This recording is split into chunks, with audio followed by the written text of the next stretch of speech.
Okay, I ran into a little glitch last night. I don't think I'm going to have enough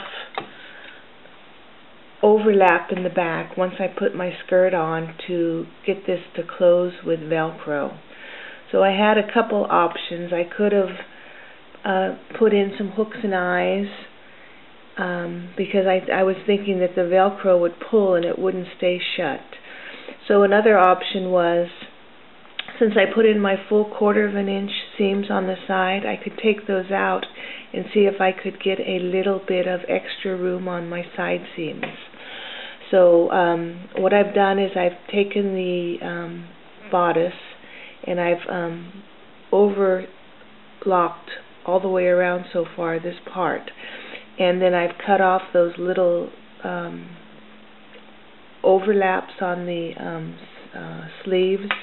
So what I'm going to do now on these arms is I'm going to cut my 1/4 inch seam down to 1/8 of an inch, and then I'm going to overlock the armholes. The overlock is simple. It's just like sewing anything else. You're just going, it's like when you do the lettuce leaf, you just butt your fabric up against that.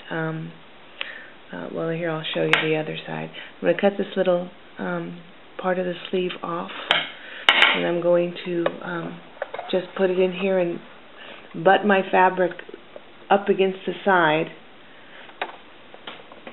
And I did this the same thing on the skirt part.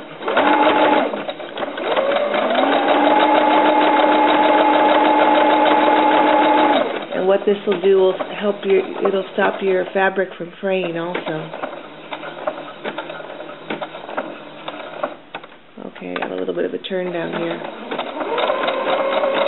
Okay, so what you're going to do is just stop it, lift it off, because you got that bar that it's sewing over, and then just that'll stop your fraying.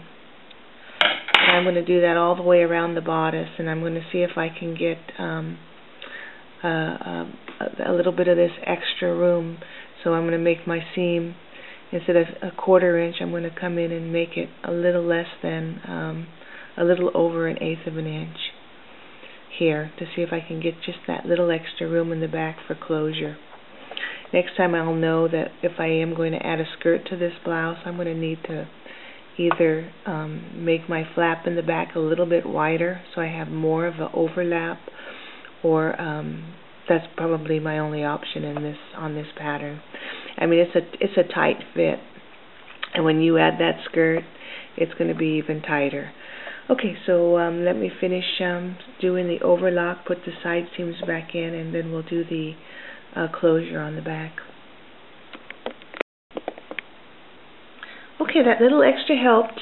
What I did is I cut my sleeves, the seam on my sleeves, in half, and then I took my overlock stitch on my machine at 6, and I overlocked that, so I got rid of the bulk in that sleeve.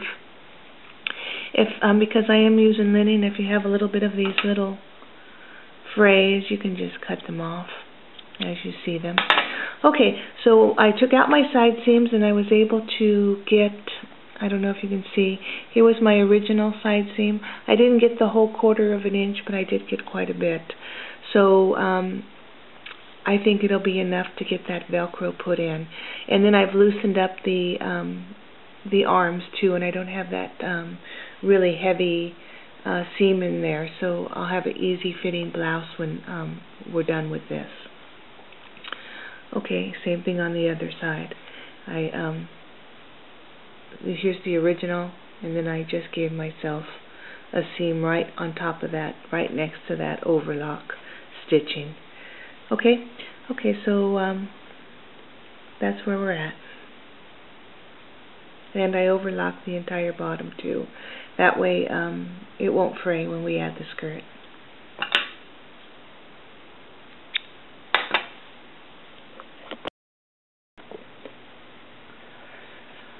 Okay, we're up to attaching the skirt. I've read and reread the instructions, and it's still confusing.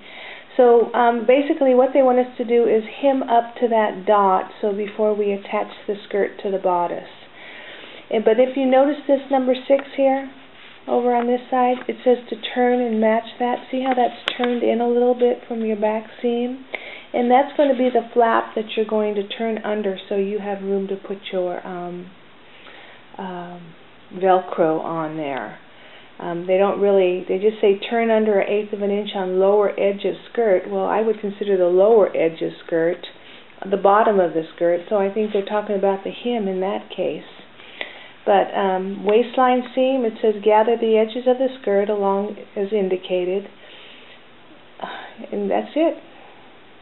It just does not give you much assistance here. So what I'm going to do is I finished all my skirt pieces together. I sewed it all.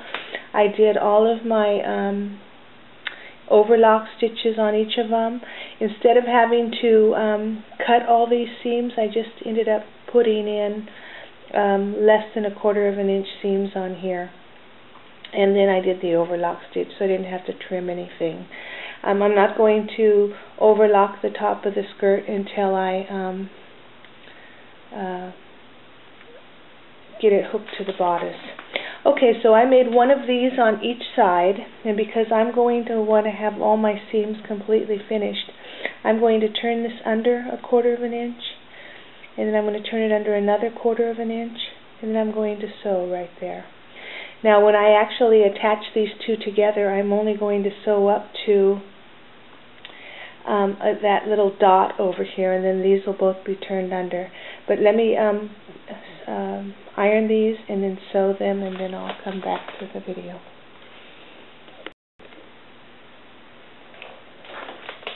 Okay, what I've done is I've pressed that seam over. I pressed it over again, and then I sewed it to the back piece. So now it's flush with that seam line. Because I turned it over twice, let's just say you don't want that stitching to show on one side of the back of the dress. Just fold it over once and then just iron it that way, so that it will stay, and then you don't have to worry about seeing that line of stitching, because you're going to also have another line of stitching for your Velcro. So, you know, it's a matter of preference. So I'm probably going to have one extra line of stitching that probably I could have done without. Okay, so anyway, I've got both sides done. So now what I'm going to do is I'm going to turn my skirt inside out, and I'm going to line up this here, and I'm going to sew up to that two lines of stitching. So line it up, and remember that dot I talked about that was 3 inches up? That's where you're going to sew to. I made mine a little bit, about 1/4 of an inch more, just to be on the safe side. So what I'm going to do now is I'm going to come up here, sew to that dot, which I don't have marked, but it's going to be, excuse me, my throat is raw today. I'm going to sew up to this line here, and then I'm going to sew across here and all the way down. Okay, that's the next step. Okay, I've started up that back seam. I've got to the point now where I'm just close to that dot that I'm going to sew. Instead of just doing the dot and back stitching, I'm going to do the dot, and then I'm going to turn my fabric and sew off of this area right here. So I'm doing a whole 1/4 of an inch seam here on this piece of fabric. So I'm going to go ahead and go up, and I want to catch the bottom of this turn in on both sides. So I'm going to back stitch it a couple times, go up, and then I'm going to turn and sew those pieces together. I didn't go far enough, so let me go back, go up a couple more stitches.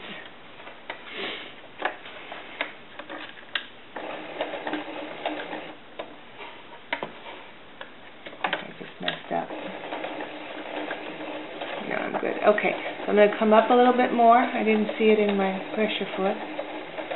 Okay, now I have enough. So let's turn this way and sew off. reinforce it.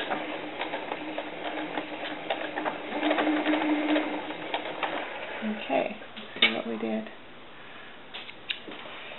Okay, so I've sewn up, and then I've passed that bottom piece and I sewed off. So what that's going to give me now is that little flap that I'm going to be able to put my Velcro in, because when I sew this to the bodice, one of these is going to be turned in. I can choose either side depending on how I'm going to attach that, but one of these has to be turned in so that when you lay your fabric down like this, you have that overlap from your fabric thing you just did right here. See how that works? So you open that up, and that was that straight across seam. So now I'm going to sew this way on the bodice after I get all of the gathers put in when I start to attach it to the bodice. So you'll see that one side here, it doesn't show very well, but you'll see that one side of this bottom skirt has actually been flipped over, and that's how you get that coverage in the back. So you don't have, if you just did it seam to seam like this, they'd be side by side and you would have no place to put your Velcro. So you have to do that little side turn or right turn when you get to that point, so you have room to insert your Velcro. Now if I was using the wide Velcro, I would just go ahead and make my seam thicker in the back and give myself a wider margin.